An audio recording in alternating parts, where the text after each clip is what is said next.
Bonjour tout le monde. Alors voilà, aujourd'hui on est le 8 mai et c'est donc aujourd'hui qu'on fête la fin de la Seconde Guerre mondiale et aujourd'hui ça fait donc 75 ans. Donc je me suis dit que c'était l'occasion de marquer un petit peu le coup en vous enregistrant quelques petites chansons voilà, donc sur le thème de la guerre. Hein. J'ai sélectionné parmi mes chansons celles qui pouvaient un petit peu correspondre quand même, il fallait quand même que ça colle, qui sont de bon sens. Alors évidemment, c'est pas un vrai concert, il n'y a pas d'applaudissements. Alors vous pouvez applaudir, hein, bien sûr, chez vous, si jamais c'est un petit peu trop mou, voilà, vous pouvez prendre vos briquets et tout ça, mais bon, évitez de foutre le feu.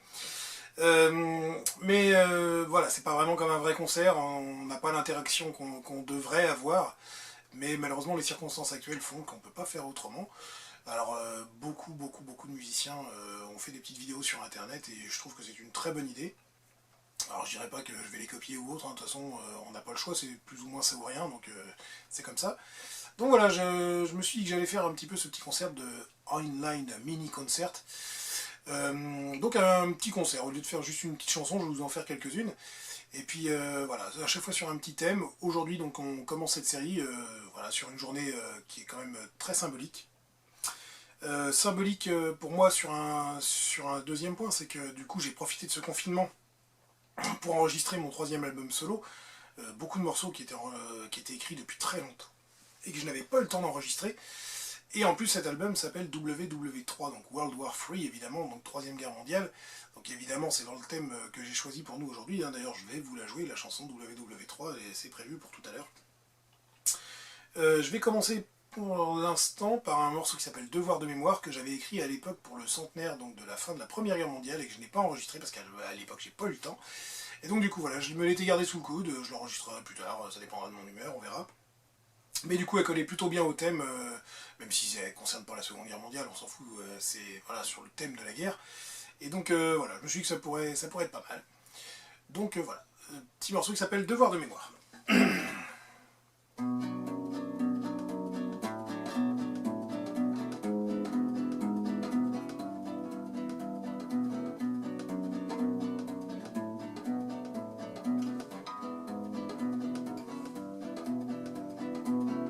Tant de choses aujourd'hui passées, tant de choses ont été oubliées. Ma mémoire refuse de s'enclencher.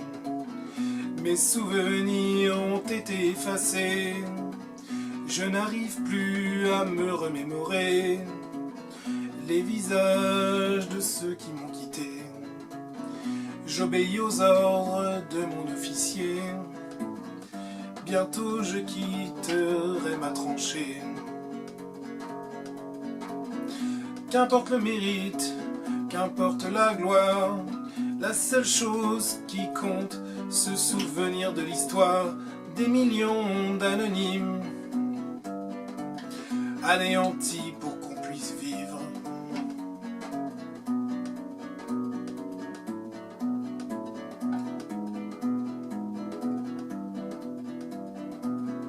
Bientôt un siècle s'est écoulé, ils nous doivent leur liberté. Mais tout s'oublie sans se soucier que tout ça va recommencer. Un effort de mémoire, un devoir envers l'histoire. Ils ne veulent pas y croire et oublieront un siècle plus tard.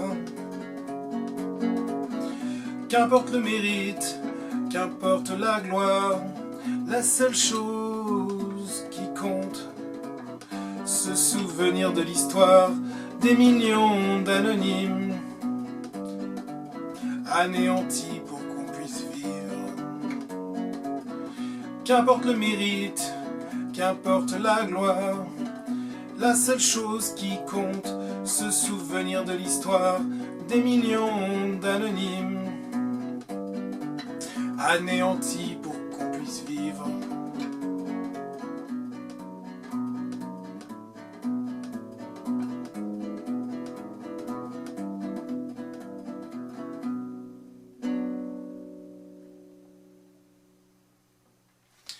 Alors là, donc ce petit morceau de Devoir de mémoire dont vous avez vu, il est très loin d'être au point, hein, je le connais pas par cœur du tout, parce que, comme je vous dis, je l'ai écrit il y a quelques années déjà, et j'ai dû le jouer 2 fois depuis, donc forcément, faut se le mettre un petit peu dans la tête, mais voilà, je le trouve plutôt sympa, donc je pense que dans quelques années, il viendra rejoindre la longue liste des morceaux que j'ai écrits, et pour lesquels j'ai gardé une bonne trace. Le morceau qui suit s'appelle Dernière lettre. Alors ce morceau, je l'avais écrit à l'époque pour mon groupe Human Plug, donc le deuxième groupe avec lequel j'ai travaillé, donc après il y a eu une dizaine d'années avec Inepsy, et ensuite on avait monté un groupe qui s'appelait Human Plug, et en fait on n'a absolument pas enregistré, on avait beaucoup de morceaux, hein, quasiment l'équivalent d'un album, mais on ne l'a pas enregistré, et comme du coup j'avais écrit les morceaux, je me suis dit, oh, attends, c'est quand même dommage, ces textes sont plutôt pas mal, donc je les ai gardés. Donc voilà, ce morceau s'appelle Dernière lettre, il ne sera pas sur le prochain album, il sera certainement sur l'autre d'après, voilà, c'est pareil, là encore, ça dépendra de mon humeur, comme d'habitude.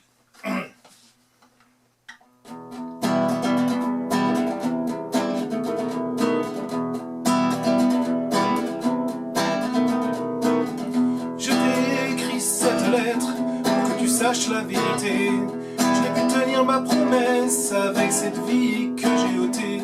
Je me suis tenu face à lui, son arme était braquée sur moi. En une seconde c'était fini, je n'en suis pas fier, pardonne-moi.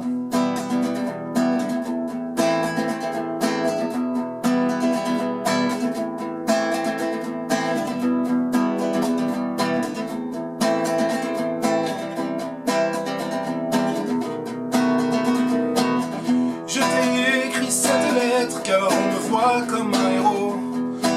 Même en temps de guerre, tu es le bourg pas plus beau. On m'offrira bien une médaille, mais pour tout dire, je n'en veux pas. Je ne pourrais pas l'accepter, sachant qu'un homme est mort pour ça.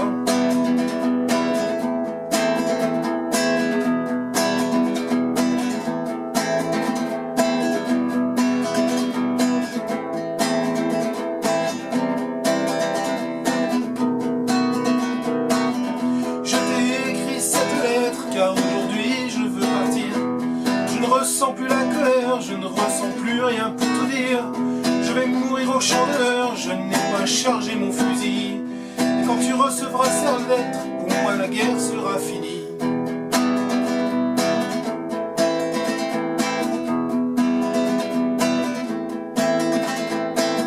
Et quand tu recevras cette lettre, pour moi la guerre sera finie.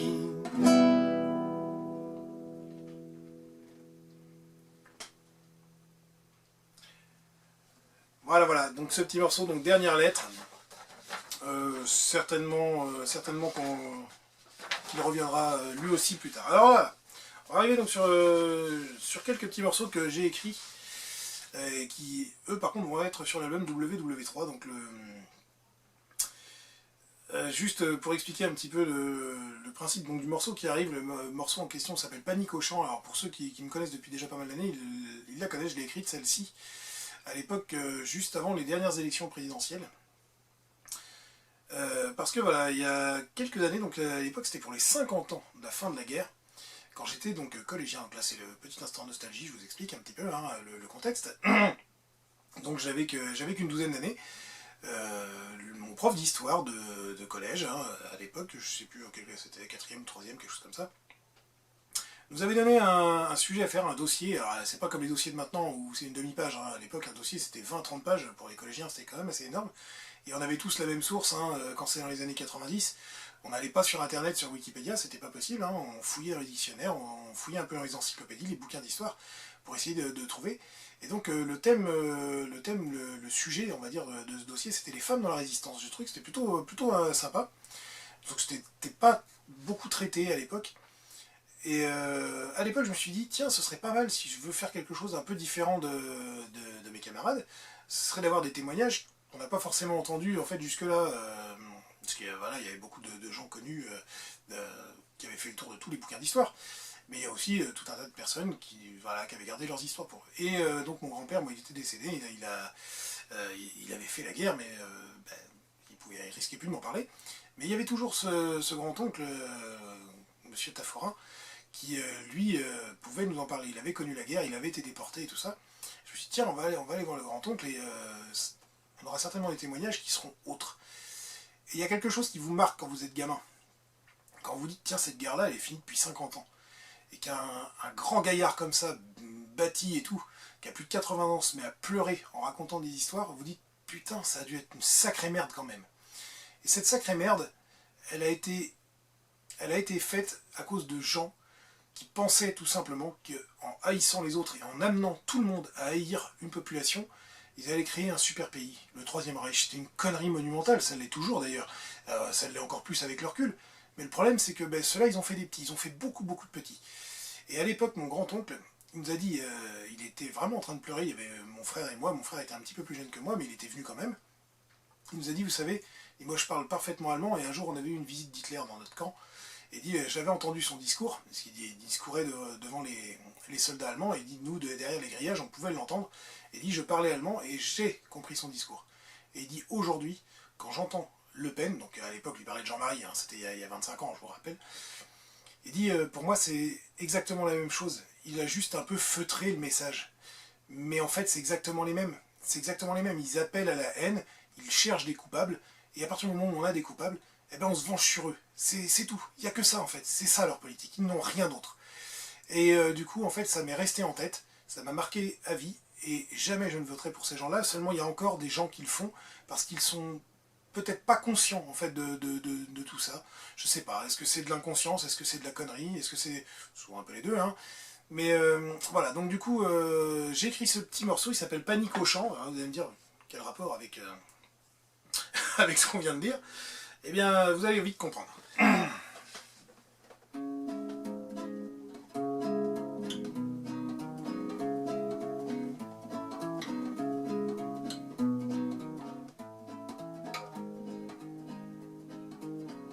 Ça fait quelque temps maintenant que les problèmes ont commencé.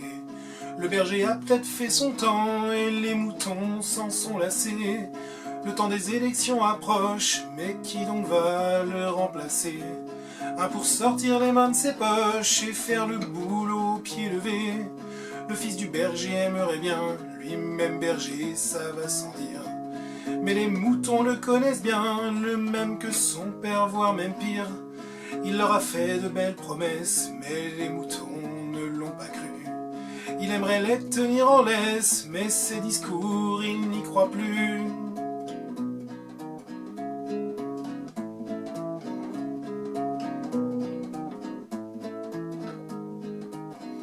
Le berger ne pense pas au loup, il pense qu'il n'a aucun pouvoir. Même s'il leur susurre des mots doux, les moutons ne vont pas le croire. Mais pourtant les moutons en parlent chaque jour plus que le précédent. En quoi cela serait-il un mal d'offrir aux loups leur précieux chant? Avant ils n'avaient pas confiance, mais le loup a caché ses dents. Donc les moutons lui donnent sa chance et écoutent tous ses arguments. Il a enfilé son beau costume, pourtant il n'a pas tant changé.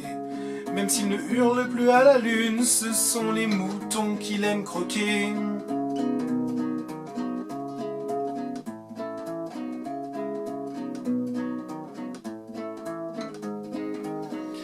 Le fils du berger est inquiet car il sent poindre la menace. Les moutons se sont détournés et ne voient plus ce qui se passe. Mais le loup les a bien bernés avec ses sourires enjôleurs et ses discours très simplifiés, c'est lui qui est sorti vainqueur. Les moutons ne veulent pas le croire, le loup veut réduire le troupeau. D'ailleurs il y a quelques moutons noirs à qui il aimerait faire la peau. Tous ceux qui ne sont pas bien blancs, il n'a pas l'intention de les garder. Il veut les mettre hors de son champ, s'ils ne veulent pas, il va les tuer.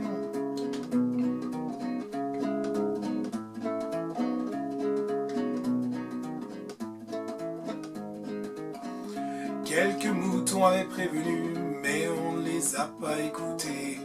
Et comme on ne les a pas crus, les moutons se sont fait manger. Le loup a transformé le champ, il en a fait son terrain de jeu. Il a ressorti ses belles dents, il ne pouvait pas rêver mieux. Il a rappelé sa meute à lui qui était cachée dans les fourrés. Ils font des raids toutes les nuits, les moutons noirs sont égorgés. Les moutons blancs sont bien contents, ça leur fait un peu plus de place. Ils n'ont pas compris que dans peu de temps, ils seront le gibier de sa chasse.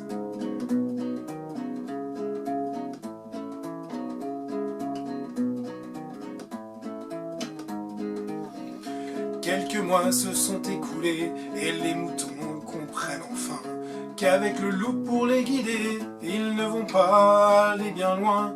Ils n'ont plus le droit à la parole et ne peuvent plus rire ou chanter. Et même quand un mouton s'envole, il est interdit d'en parler. Le berger n'était pas génial, mais le loup est pire, c'est avéré. Mais pour les moutons c'est très banal de prendre un con pour les guider. Un jour enfin ils comprendront que seuls ils peuvent s'autogérer et qu'ils n'ont pas besoin d'un con pour les exploiter ou les tuer.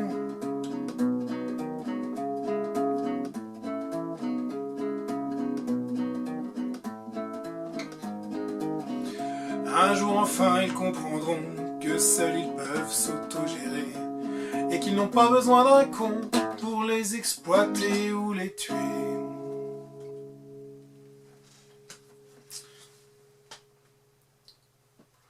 Voilà, je pense qu'on est quand même un petit peu dans le thème, non? Alors, allez, on va terminer sur un petit morceau. Oui, je vous ai dit, hein, c'est assez court quand même, ça sert à rien de, voilà, de se faire une vidéo trop longue que vous ne regarderiez pas jusqu'au bout, ça ne sert pas à grand chose. Je me dis que voilà, 3, 4, 5 morceaux, c'est déjà très bien. C'est un petit rendez-vous, c'est juste pour nous. On va terminer donc sur un petit morceau qui s'appelle WW3, donc je vous en ai déjà parlé tout à l'heure. Donc WW3, c'est le morceau éponyme du 3e album.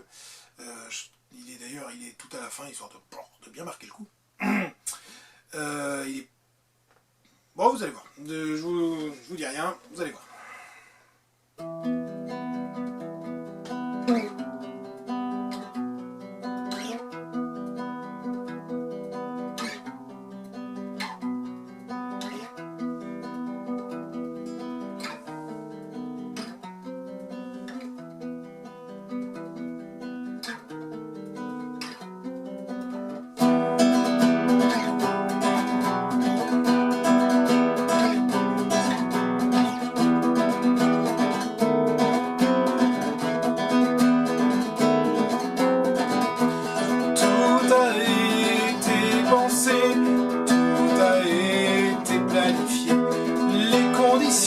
Sont réunis, une nouvelle guerre peut commencer.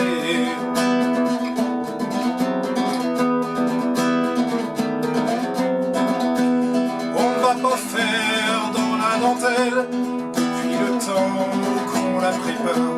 Ce devra être la plus belle, one and only Total War.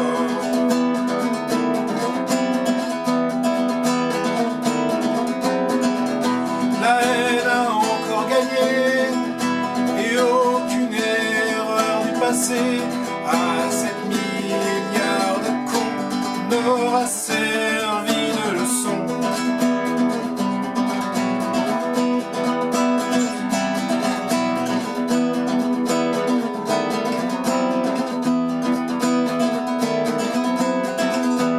Tous les pays ont dû s'y mettre, tout le monde a dû choisir son camp. Certains voyaient ça comme une fête, la plupart étaient inconscients.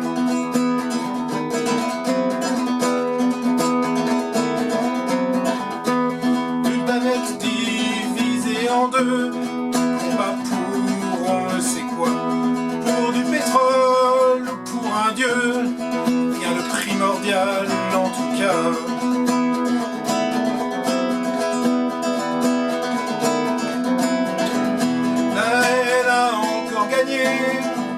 Et aucune erreur du passé à 7 milliards de cons n'aura servi de leçon.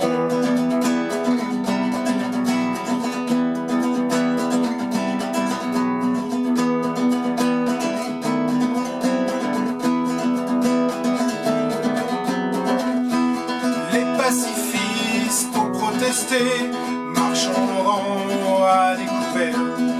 Leur voix n'avait aucune portée, le bruit des les armes les a fait taire.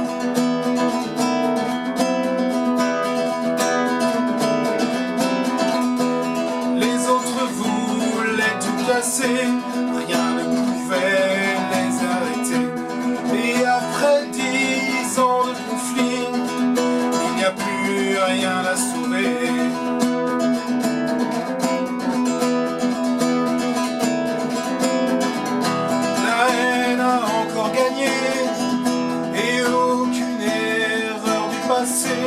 À 7 milliards de cons n'aura servi de leçon. La haine a encore gagné et aucune erreur du passé. À 7 milliards de cons n'aura servi de leçon.